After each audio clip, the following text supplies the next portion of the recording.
For $160, you got racing foam at training weight. Now, is the Adidas Adizero Boston 13 doing too much, or does it fit right in? Let's go ahead and check it out. First off, we're gonna talk about what Adidas has promised in this Boston 13. Now, according to Adidas, this sneaker right here is supposed to be a lightweight distance trainer built for high mileage runners who want racing tech in a daily shoe. This has that Light Strike Pro with that Light Strike 2.0 foam. You do have energy rods underneath the shoe. As you guys can see, these are carbon infused. The weight of this in a size men's, for a size 9, this is about 9.5 ounces. The drop is about 6.5. And as I said before, the retail price is $160.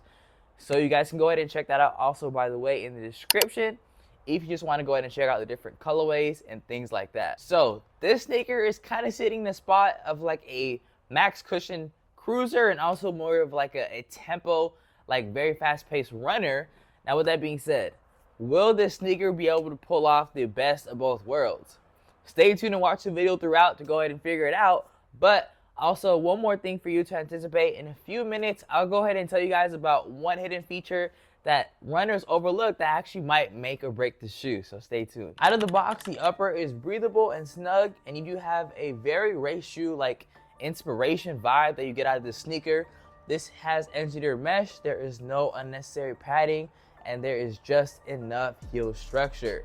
Now a little bit of like a fit breakdown. This is true to size for most. I had no problem getting my ideal size, and I believe this is a size 10 or 10.5, and it fit with no problem. This is very snug underfoot, and it has great lockdown, and it's very tight for people that have wide feet.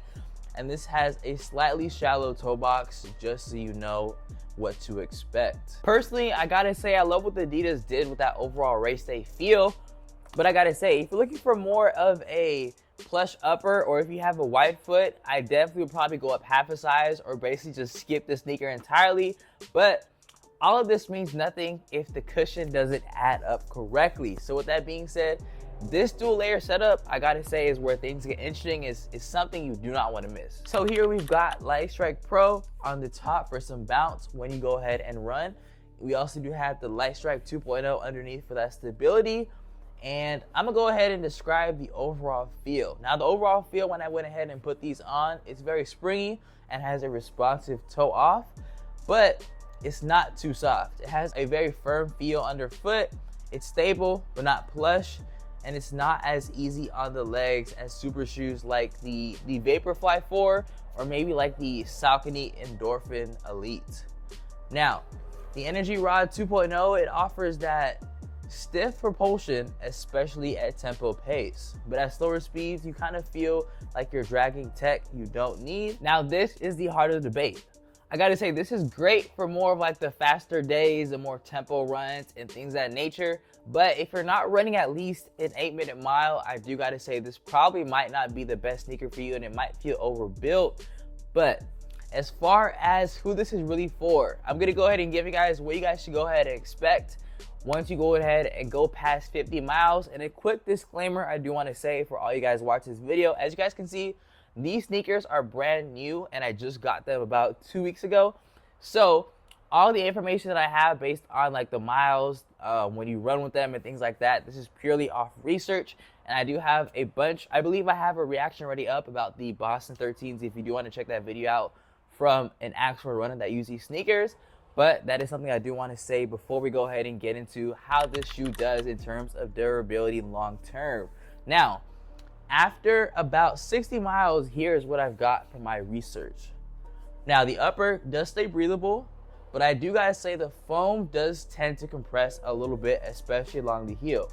Now, the outsole grip is solid even when on the wet pavement, but there is some slight fraying in the laces and the heel collar. Now, an overall durability rating I'll give this shoe is an overall 8 out of 10. And when I went ahead and watched some videos on like maybe some comparison videos or just straight out Boston reviews, I've just heard that this sneaker overall does really good in a long-term scenario, which is kind of the neatest thing. And now we're gonna go ahead and talk about if you can go ahead and use this for 300 plus miles. Now, this sneaker can be used up to 300 and 400 miles.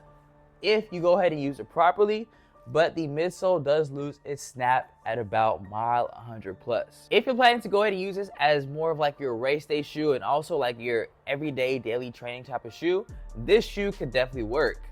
Now, I definitely would not expect that Vaporfly bounce, but still one thing that might make or break this shoe for you is not going to be the foam or the rods, it is going to be the weight.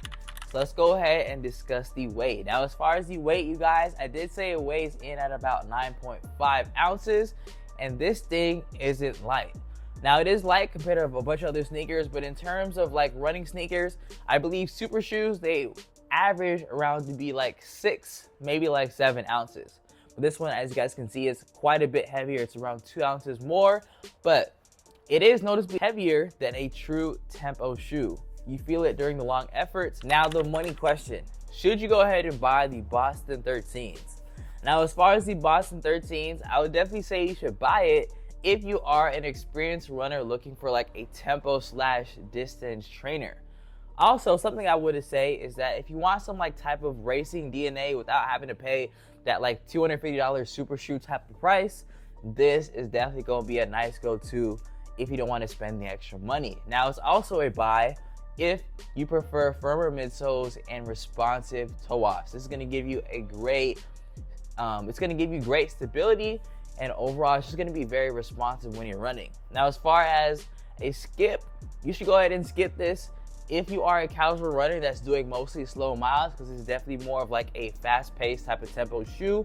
You definitely, if you want that cushion and recovery day type of softness, this is probably not going to be your option. If you're looking for that, I would probably go for like a New Balance More V5 or something of the sort. Now, last but not least, if you are expecting that like type of like very lightweight, very nice bounce off feel like a Vaporfly, I definitely go ahead and skip out on this one. Now, if you're considering like a comparison video between like the Boston 13s and see how it goes against the Adios Pro 4, which is a super shoe, I definitely will go ahead and watch that video because I do have a reaction video to it, and that will be somewhere up here via the info card. So give me your take on the Adidas Boston 13. Go ahead and let me know in the comment section down below. Make sure to leave this video a like if you found this video helpful, and go ahead and subscribe for more deep sneaker reviews. Also, make sure to hit that notification bell for more videos from me. But I really recommend you click this video right here, which will talk to you about this sneaker's rival. And I gotta say, they're really close in competition, and I'll let you decide which one is the better one. I'll see you in that video.